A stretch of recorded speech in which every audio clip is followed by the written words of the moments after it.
네, 현재 한국관광대학교 호텔제과제빵과에서 학생들을 가르치고 있는 교수 오동환입니다.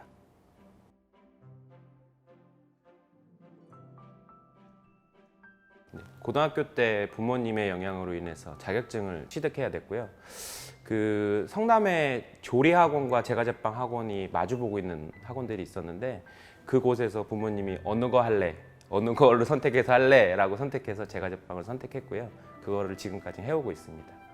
그때 당시에 요리도 되게 이제 활성화가 많이 되어 있었지만 이제 제과제빵이 주로 활성화가 되지 않는 상황이어서 제과제빵에 대한 동경을 조금 많이 했었고, 그리고 진짜로 어렸을 때는 제과점이 바로 옆에 있어서 그런 냄새나 아니면 빵을 먹고 그 빵을 만드시는 분하고도 좀 친해서 몰래 하나씩 공짜로 얻어먹고 이런 경우가 되게 많아서 오히려 또 조금 더 제과제빵 쪽이 더 끌렸던 것 같아요. 그리고 나서 이제 현장에서 일을 하면서 조금 더 배우고 싶고 뭔가 조금 더 이론적으로 많이 알고 있어야지만 이제 사람들하고 커뮤니케이션 할 때도 조금 유리하고 해서 학교에 진학을 하게 된 거고요. 어쨌든 기술직이라는 게 혼자 할 수 있는 부분이 아니다 보니까 사람하고 사람의 문제들이 상당히 많이 있었습니다. 그래서 처음에는 아무래도 윗사람들 또는 밑에 사람들하고의 문제점이 많이 있어서 그걸 어떻게 해결해 나갈지, 왜냐하면 10년, 20년 차이 나는 사람들하고 같이 일을 같이 하려면 어쨌든 같은 공간에서 열심히 으쌰으쌰하고 해야 되는 부분이 많은데 그런 부분을 좀 못했던 것 같아요. 근데 그런 거를 자꾸 경험하면 할수록 다른 방법을 전 찾았던 것 같아요. 왜냐하면 제과제빵이라는 분야 외적인 분야들, 그러니까 취미생활로 뭐 스킨스쿠버도 하고 뭐 여행도 다니고 또는 운동도 하면서 제과제빵 분야 외적인 사람들을 만나면서 그 사람들도 분명히 그런 문제점들이 많이 있어서 그런 부분을 많이 듣고 와서 적용해 보니까 많은 의사소통을 할 수 있었던 것 같아요. 빵은 그때그때마다 다른 것 같아요. 날씨, 온도, 환경에 따라서 매일매일 다르게 제품이 나오는데 그거를 일정하게 맞추는 것이 기술이라 생각하고요. 그리고 그런 빵들을 소비자들이나 아니면 가족들한테 줬을 때 행복하게 먹고 맛있게 먹고 그러면서 뭔가 배부르고 그리고 행복한 얼굴을 보이는 때 그때가 가장 행복했던 것 같아요. 그래서 그런 거를 보면서 많이 뿌듯함을 느끼고요. 또 다른 방면으로는 내가 만든 제품을 소비자들이 비싼 비용을 내고도 사갈 때 내가 이런 가치 있는 제품을 만드는구나 라는 생각이 많이 들었던 것 같아요. 그리고 일을 배우면서 내가 모르는 분야를 찾아서 뭔가 다른 사람의 도움을 받고 뭔가 찾아서 나갈 때가 제일 재밌었던 것 같아요. 근데 학교에 와서는 이게 교육과정이다 보니까 학생들한테 초점을 조금 많이 맞춰서 수업을 많이 바꾸고 있어요.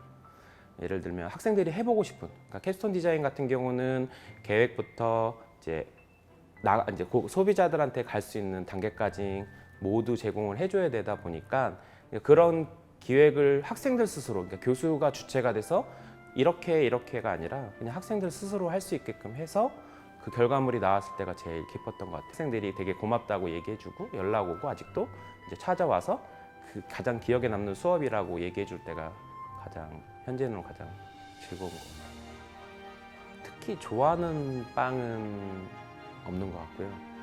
배불렀을 때 먹어도 맛있는 빵이 가장 맛있는 빵인 것 같아요.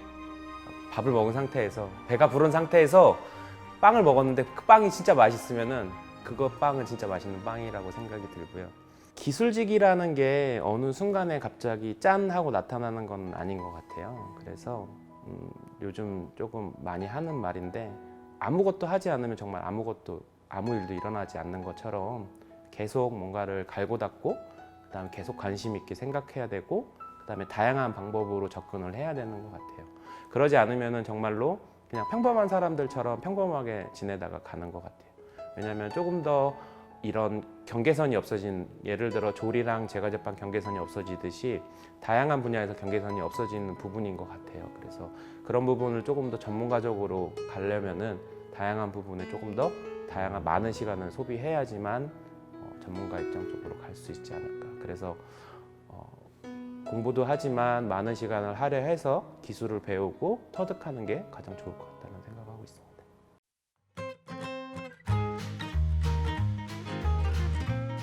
반갑습니다. 오늘은 제빵 기능사 비상식빵에 대해서 알아보도록 하겠습니다. 자, 실기 시험 시간은 총 2시간 40분이고요. 재료 계량 시간 8분을 제외한 2시간 32분 안에 제품을 완성하여 제출해야 되는 품목 중에 하나입니다.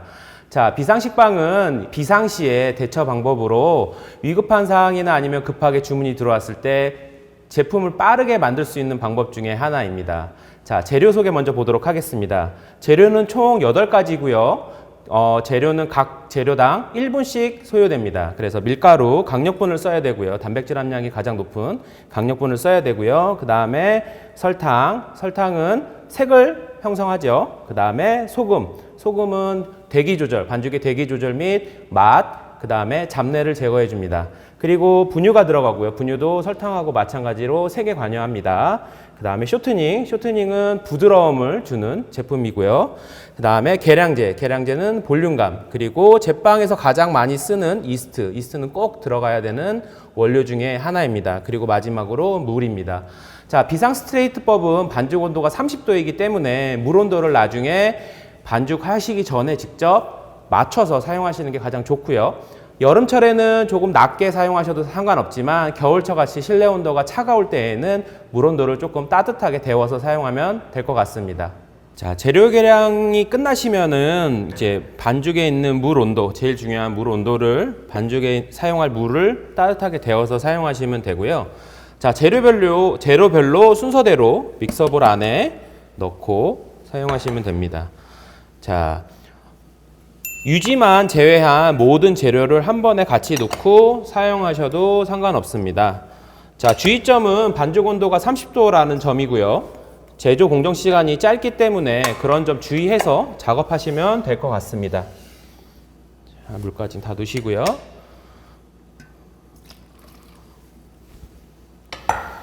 이렇게 훅까지 넣어주시고요. 그 다음에 믹서기로 가서 작업하면 될 것 같습니다. 비상식빵 반죽 온도는 30도로 맞춰주시고요.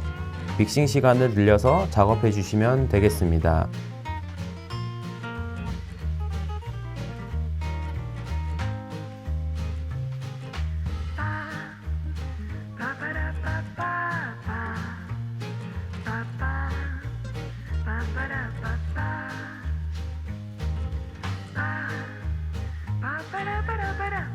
유지는 반죽이 한 덩어리로 뭉쳐지고 믹서볼이 깨끗해지는 클린업 단계에서 첨가하겠습니다.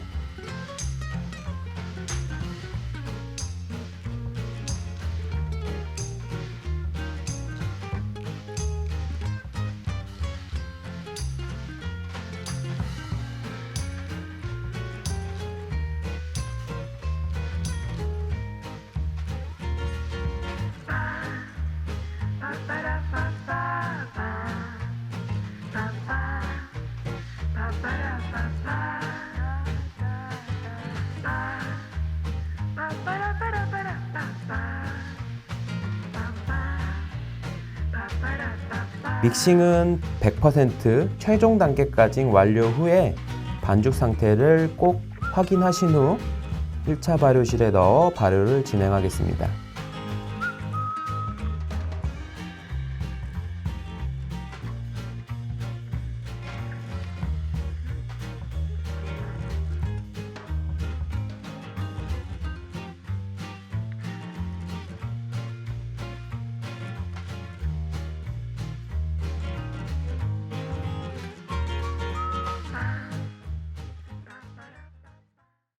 자, 비상식빵 1차 발효가 완료되었습니다. 자, 1차 발효가 완료됐을 시에는 총 3가지 확인 방법이 있죠. 볼륨감이, 부피감이 2배 이상, 2배에서 3배 정도 됐는지 확인해 주시고요. 그 다음에 손가락에 밀가루를 묻혀서 핑거 테스트 한번 해주시고요. 요게 다시 복원이 되면서 팽창되면 발효가 안 된 점 시점이고요. 그 다음에 옆면을 열어서 이렇게 그물막이 잘 형성됐는지 확인해 주는 방법 총 3가지 꼭 기억하셔서 해주시면 될 것 같습니다. 자, 비상식빵 같은 경우는 분할 중량이 170g이기 때문에 총 12개가 나옵니다. 그래서 반죽을 전체적으로 넣어주시고요. 총 12개 정도 분할한다고 생각하시면 될 것 같습니다. 그래서 미리 대략 3등분으로 이렇게 12개가 나오게끔 모양을 잡아주시고 잘라주시면 되고요. 자, 스크래퍼 모양이 2개가 있습니다. 그래서 원폭하게, 볼록하게 되어 있는 부분은 긁어줄 때 쓰는 부분이고요. 이렇게 일자로 된 부분은 자를 때 쓰는 부분이라고 생각하시면 될 것 같습니다. 자, 그래서 분할 170g씩 이렇게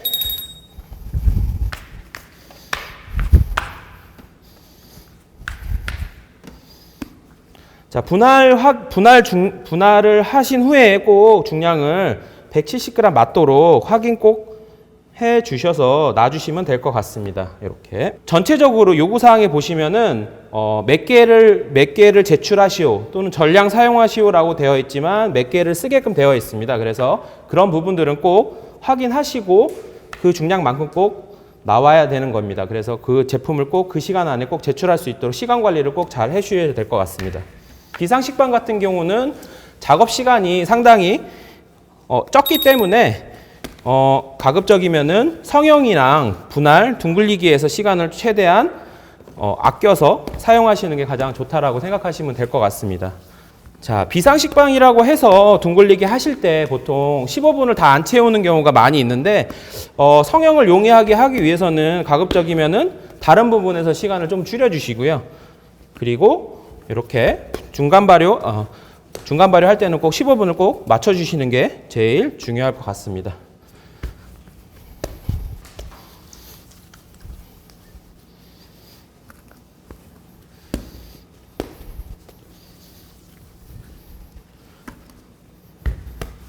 자, 만약에 비닐을 안 가져가실 경우에는 시험장에 있는 비닐을 활용하셔서 일회용 비닐을 잘라서 쓰든지 아니면은 뭐 랩을 쓰든지 다양한 방법이 있으니까 그거에 맞춰서 사용하시면 되고요. 겨울철 같은 경우는 이렇게 나무판을 쓰시면 되는데 시험장에 나무판이 없으시면은 그냥 이렇게 철판에다가 아니면은 테이블 위에다가 올려서 발효하셔도 상관은 없습니다.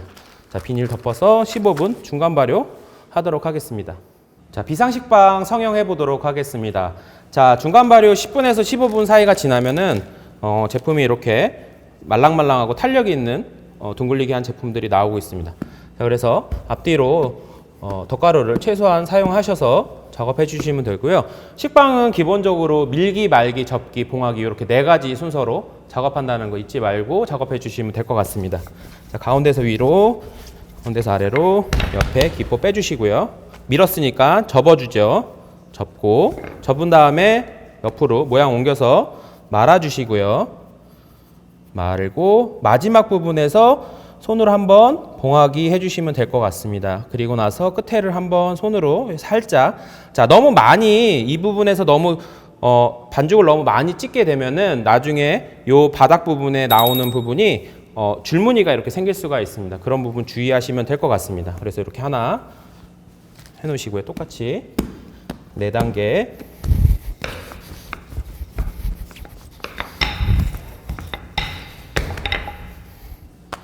자, 밀기, 접기, 그다음에 말기,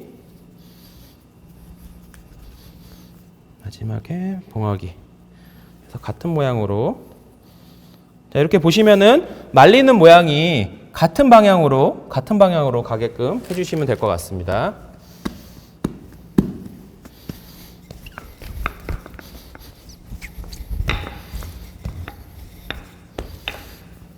자, 밀어주시고요. 접고 그 다음에 말아주시고요. 말아주실 때 좀 탄력 있게 말아주신다고 생각하시면 될 것 같습니다. 그리고 봉하게 하셔서 모양하고 동일하게 이렇게 잡으신 다음에 3개씩 작업하실 때는 3개를 한 번에 이렇게 들어서 봉하게 한 부분이 바닥으로 가게끔 해주시면 될 것 같습니다. 해주신 후에 한번 살짝 손가락 등을 이용해서 한번 살짝 이렇게 눌러주셔서 완성하시면 될 것 같습니다. 자, 그 다음에는 한 개씩 넣는 방법으로 성형하도록 하겠습니다.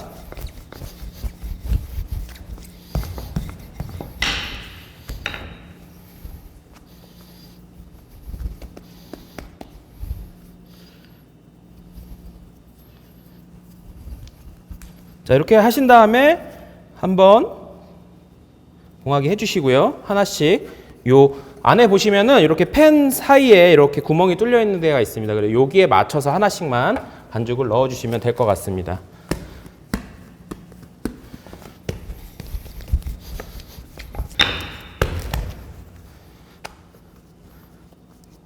자, 그리고 비상식빵은 발효 시간이 조금 짧게 걸려야 됩니다. 그래서 그거에 맞춰서 작업해 주시면 될 것 같습니다.